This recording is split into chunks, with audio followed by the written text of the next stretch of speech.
Everybody quite happy with at least step 1 change, and step 2 was throwing the Kennen out of the window and going with another first pick. Also very happy with this one. Cassante obviously flexible to Niski as well as JC.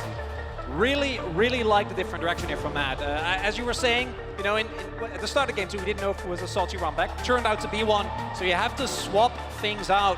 And T1, with the Athalios taken away, will say, okay, we can just play Jinx. This is something that they did throughout the entirety of last year's spring as well. Can I ask you a quick question here? Do you want to know what Kazi's damage per minute is on Jinx across the 7 games he's played? I'll give you the number. It is 888. Do you want to know what Guma's pays? What? No, hold on. Oh, excuse me, ignore me. Moving on. I got my wrong series. Looking at the number. Pivot. A glitch in the quick stats, which were, by the way, stats that I had gotten. Ezreal is locked in for Karzi here, though. This is another switch up, and this is a champion that allows Hilly to really play whatever he wants. Ezreal, super versatile for Karzi here. For Karzi, it has basically been the Ezreal or the Xayah for super defensive, or the Jinx, which has been taken away already by Guma. And so it just gives them a lot of options. They could go double poke down there. They could go roamer for him to try and, you know, make a difference elsewhere. But when you see the Jinx locked in there for Gumayusi, you know he's looking for those resets, and Faker Ahri will complement it. The pick possibilities here. And listen to London, as soon as that Ahri was locked in, everyone very excited for Faker to be playing on one of those super influential champions. Definitely not your traditional kind of like Assassin, plays a little more of that supportive role in that mid lane, but Ahri has risen in priority throughout the course of MSI, one of the most important mid laners. And once again, the support picks of Pyke as well as Lulu Bandaway. And I think that T1 also identified, to me, the biggest difference maker, even though the bot lane went as well as it did, in game number 1 for Mad, and a lot snowballed from that, was how much impact Aoya was able to have. Due to the early 2v2 in mid-jungle going the way of Mad, they were able to continuously have prio, keep map control, and really pummel both side lanes from T1. And with this Ahri and Maokai combination, I think there is so much setup around these skirmishes, which is where I think Mad have kind of struggled the most. And if you have Owner on the Maokai again, as we assume it is going to be, then the Twisted Advance into Charm pressure on Niski. Oh, yeah. If Niski's going to be the one taking the Annie and they don't swap it down to bottom lane instead, is going to put a lot of kill pressure on that possible lane too to help out with all these options for T1. So T1 really diversifying compared to the first 2 games here with that Ahri pick. I was kind of waiting for a fresh ban. Of course, we don't know yet what Zayce is going to pick, but Jinx and Fresh is something that Guma and Keria have used to a disgusting level of power in the LCK. And of course, those final 2 bans, by the way, interested to see the Kennen band away. Maybe expecting him to come back in. Niski actually has 0 games played on Cassante mid ever. It's not going to be the Thresh instead of Time Kenta we were talking about. And Jace was the final ban there from the Mad Lions. So TK now locked in. We're waiting to see what that final pick will be in the jungle for Ona. And Mad Lions have to round up the composition, Kobe. I'm super excited for the carry of Tom Kench because he has played in multiple Champions Queue games in the last few days here. So he's definitely tip-top shape on that one. It is going to be Lee Sin again here for Mad Lions. Are there any shenanigans that the Professor can pull out? Perhaps. Niski's Annie left somewhat to be desired. I think in general, LEC Annies in mid leave something to be desired. And if this Swain is locked in, there is technically still a chance it can flex mid and bottom. But of course, will instead be the pivot. So Niski busts out his Twisted Fate. It is his 4th most played champion, 72% win rate. And that will mean Annie going bot, Cassante top. And what will the answer here be from Owner? Well, I think Owner is probably going to take the Maokai in his hands. So looks like Zeus might be on frontline duty again. They're going to go triple frontline. No Enchanter. First game here for no Enchanter for T1 for the extra boost onto Guma for the extra carrying power. But Jinx, if you just get the first kill anyway, then you get excited. And that's going to be the goal. I do like the switch from Mad Lions, though, to have Niski on his Twisted Fate. This is also a champion where he was famous for when he was playing in North America, ganking towards bottom lane. Maybe they can put some more pressure on Keria, Guma, Yushi. They do have the Tom Kench to avoid one of them, but there are so many repeat stunts here and possibilities. Man, this has just been, I'm off balance, this pick and ban. So we'll refocus up for the game. The one thing I do like about Twisted Fate, and the one thing that I'm having for some hopium, do you know all that zone control, all that crowd control, the difficulty to get into Yuma? Do you know how you get around that? Just destiny behind him. You get full vision, you avoid all of that CC. That is true, but if you throw a gold card, Devour is still up, and the rest of your team is looking at Maokai, Ari, and Cyan, might still run into some troubles, quick shot. What I'm most Lions will bring this to game 4. So a bit more volume than I was expecting. And who here thinks that T1 will close this series out right now? That's what I was hoping for, a little bit more volume here. I'm trying to lean into the local support, whether or not that 6th man can help Mad Lions out. Another game where the Mad Lions group up early, get both game 1 and game 2. They kind of pushed as 5. In game 2, they were able to find that first blood onto Ono. This time around, no target available for them. And I think we need to keep a close eye on how Kazi and Hylissang handle and deal with Guma and Keria. If Hilly is able to be unlocked, able to roam with that Annie, maybe combo with TF potentially. Maybe there's some of those tools as all of a sudden it's T1 that grouped up. I'm looking for a little bit of a late invade here. Yeah. Niski's in a little bit of danger. Gold got primed. Tongue Lash connects. Rockets being fired.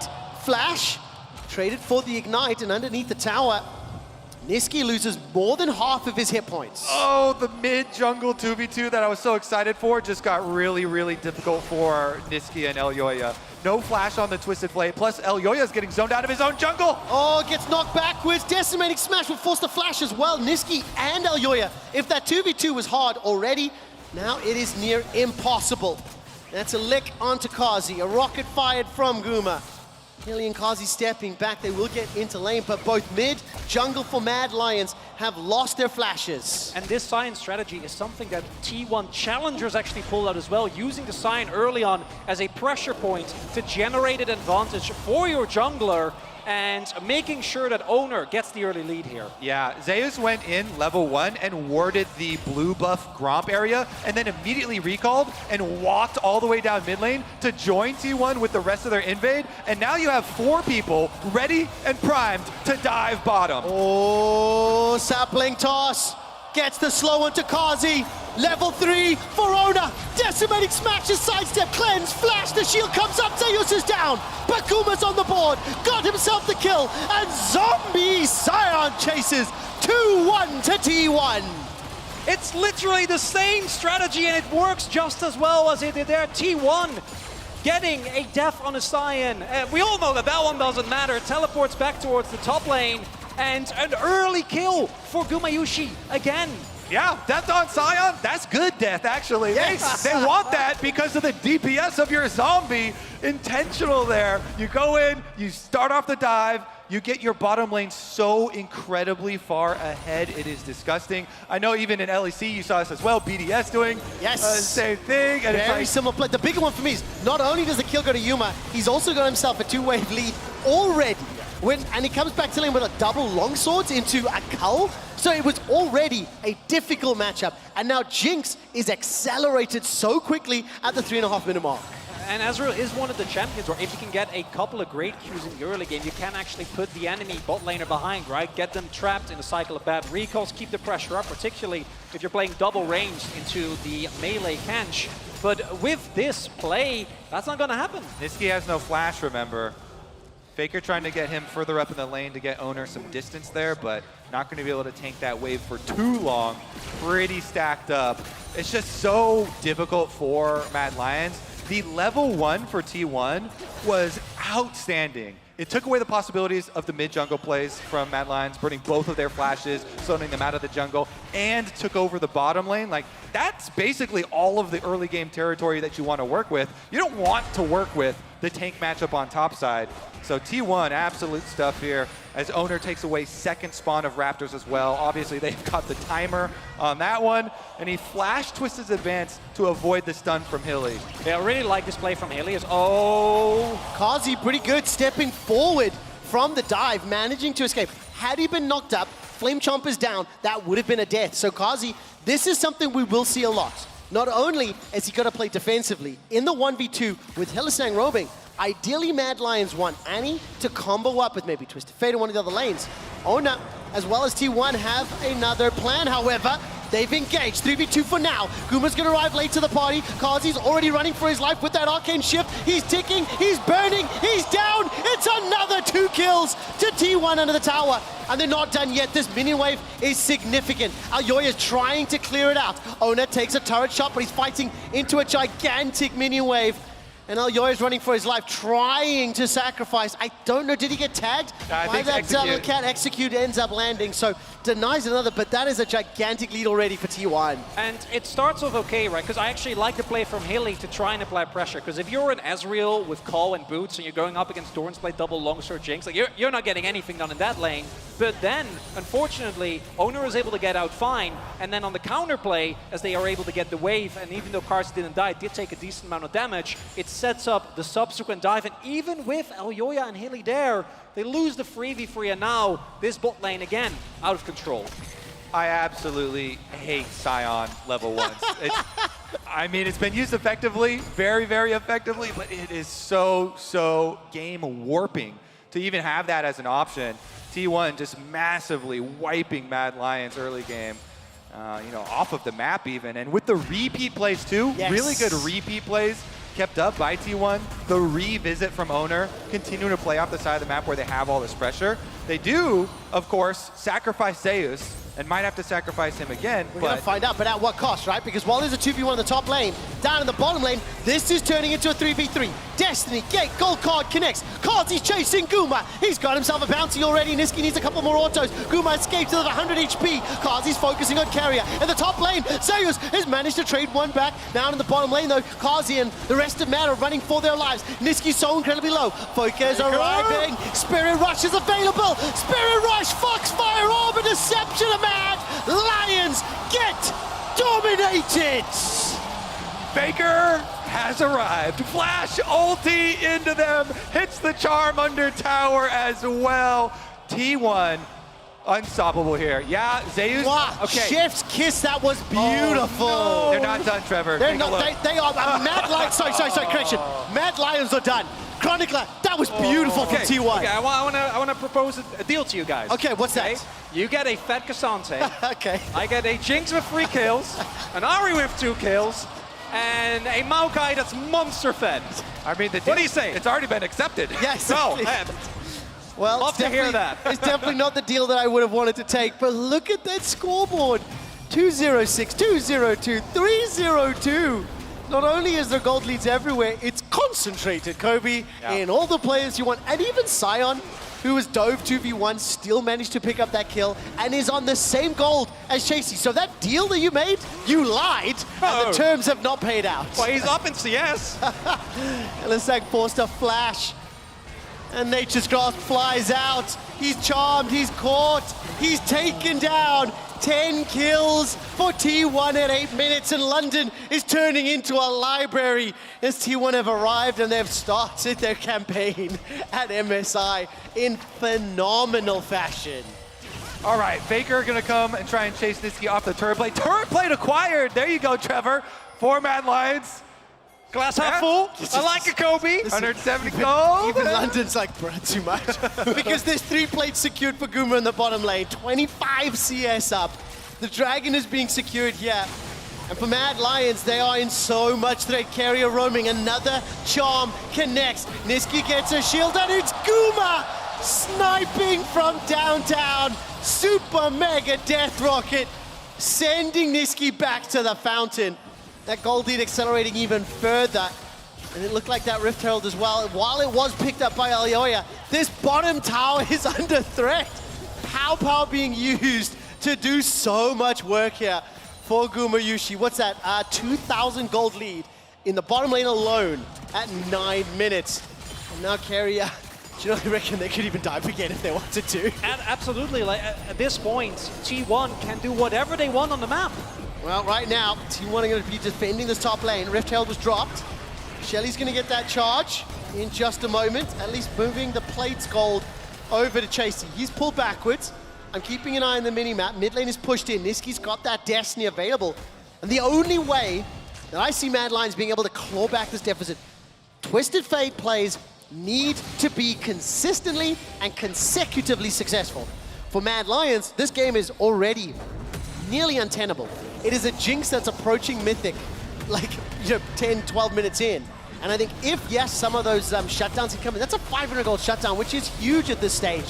Xayos running away from his life, unstoppable force, will be enough to get him out for now, and Hilly and Chasey cannot find that kill. Yeah, Mad Lions continually trying to throw as much as they can up towards top side. They use the Rift Herald up there. They got the extra turret plates. Chasey does have his lead, but Owner actually walks over into him. He does indeed. Destiny into the gate, the gold card, the decimating smash. Nature's Grass, Ponga lined up. Mad Lions avoided, but look, Faker roam. They cannot get onto Owner. Now, where is Faker? Sonic Wave connects from Alyoya. Dragon's Rage is still up for him. Hilly's the next target. No mana, no flash, no chance. Tower has fallen in the bottom lane. T1. They continue to apply pressure. Charm comes out. Wait just yet. Kick back forward under the tower. No, chase forward. The Lee Syndrome sends Alyoya to the fountain. And Niski takes so much damage from the Orbit Deception. Keria is cutting off the retreat. Hilly and Niski, 2 targets as the teleport now being channeled. Chasey's coming in with that Frozen Fist, and T1, they fancy not enough just yet, backing out for now. But again, they are the ones that are dictating the pace of this game. Even when they get the angle onto Faker, kicking him under tower, Owner is there on the Maokai, cues him, interrupts the Lee Sin, sends him back to the fountain, and T1, not only do they get that kill, but they're able to reset here, push out on mid lane as well, with 3 members looking for Chasey, no ultimate on the Cassante. Well, let's see what happens here. Devoured and spat back out, rooted into place, knocked backwards, and that, honestly, it's just beautiful. It's just great to watch. Kraken Slayer, 6 kills, gigantic lead, and Guma is already at like late game jinx status. Yeah, all that the carry has to do there is all Faker. All right, let's find out what happens here. Charm is sidestepped. Gold card connects. Faker just about taken down. It's the moral victory for the Mad Lions. It is a shutdown there for Carzzy, so Ezreal gets some money back into it, but the whole time Guma's just eating up here on these turret plates. The Cassante was almost 3k gold. So Guma got all 5 plates in the bottom lane. Yeah. About to get, what, 3, 4 plates in the top lane. I don't know how many individually he's collected, right? I'd love to know if our observers or stats team could maybe give us some info on that one, because Guma is just flying ahead. Multiple members of Mad Lions trying to get him. Now that is a big shutdown, 650 gold. At, the 4,500 lead that they have, that will be helpful for Mad Lions, but they really need to try to catch him unawares, and right now that hasn't been the case. What I think is really hard for Mad is like picks like they got there on Faker, that's what they need to do, right? As you were pointing out, Yes. you need to try and leverage the TF and the value that it provides to make these plays around the map. But T1 have either been shoving in and having full control of the map, having full control of vision, and thus being very acutely aware of where Mad is. But also, if it is ever anything less than like a 4 versus 1, whoever is in there could probably stall until the rest of T1 arrive. Yeah, with the setups for team comps in this game, Mad Lions have to play the map. The T1 have such a big advantage in those 5-on-5, so the dragon that's about to come up, I should see it sacrificed by Mad Lions. Mega Death Rocket this time, not going to be able to work it out. But Guma's got a couple more plates in front of him, swaps over to Pow Pow. Hillisang looking for the stun, connects it onto Faker. Gold card after the second Spirit Rush. Sonic Wave has connected. Dragon's Ridge not available just yet. And under the tower, Faker still gets one back. But any gold for Mad Lions is good gold. Chasey, while he's being chased by Ona, don't think it will matter. Guma just, by the way, taking another tower.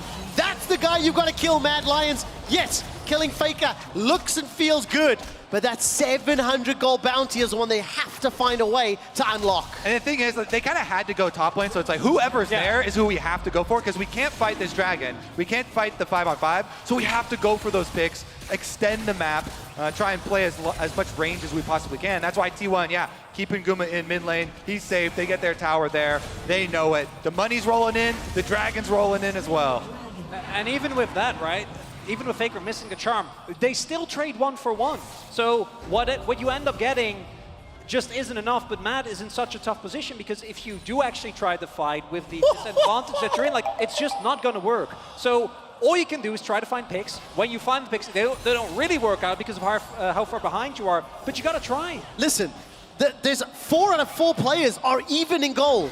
Unfortunately, the 4,000 gold lead is all in Gumayushi's back pocket, the more than Infinity Edge. And that is exactly where T1 wanted it. I will say, by the way, I just want to give huge props here to Guma and Keria, because throughout the series, Guma's stats were 18 kills, 7 deaths, and 15 assists combined for game 1 and 2. And he's already at 602. But Keria, 1, 2, and 37 for the 2 previous games. Add 8 additional assists, 45 damn assists in 3 games. It is fantastic performance from the bottom lane, which has been the tip of the spear, which the comps have been built around, and they are the players that are unlocking these wins for T1. Exactly. The comps and the level 1, I put so much emphasis on the advantage that T1 gains. T1 gains so much with that invade, completely splitting the map, and having the repeat dive ganks from not only Owner, but as well Faker going down there. They just hand-fed Gumayushi this game. Yeah, and I mean, like, you know, you've already pulled that one meme out, the deal, you know, you get, I get. The other one I'm thinking is that Scion. It all started with that damned Scion.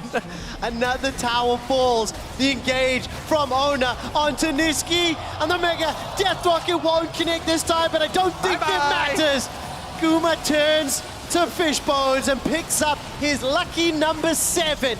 Keria goes forward with a dive, forced to flash defensively. True Shot Barrage has been fired and Hilly is being shot down. Faker goes over the wall. The charm won't find it. 16 minutes and the base has been broken open. LCK's top seeds have destroyed LEC's top seeds. And how much more can they get? Kazi is going low. He's taken out. madlions cannot defend their base. At 16 and a half minutes, the Nexus turrets are being destroyed. The Nexus could be focused. It's up to Chasey to defend it. Have T1 seriously won a game in 17 minutes? I have never seen a more dominant win from a second seed taking down LEC's number 1 in 17 minutes. T1 embarrassed madlions. Guma God! Holy! London, put your hands together for T1. And as Emily was saying at the top of the day, this T1, when they can get a lead, when they can find early angles, they won't rest, they won't sit. Keria's Kench, I'm glad you pointed it out, was everywhere. He was in top ganking people, he was in mid ganking people, and all the while Guma was reaping the fruits that the rest of his team was getting ready for him. And what do you do after a game like that? T1, hats off to the planning and staying focused on the game plan in this one. From the level 1, warding up on top side, walking the Scion down, splitting the entire map, going with the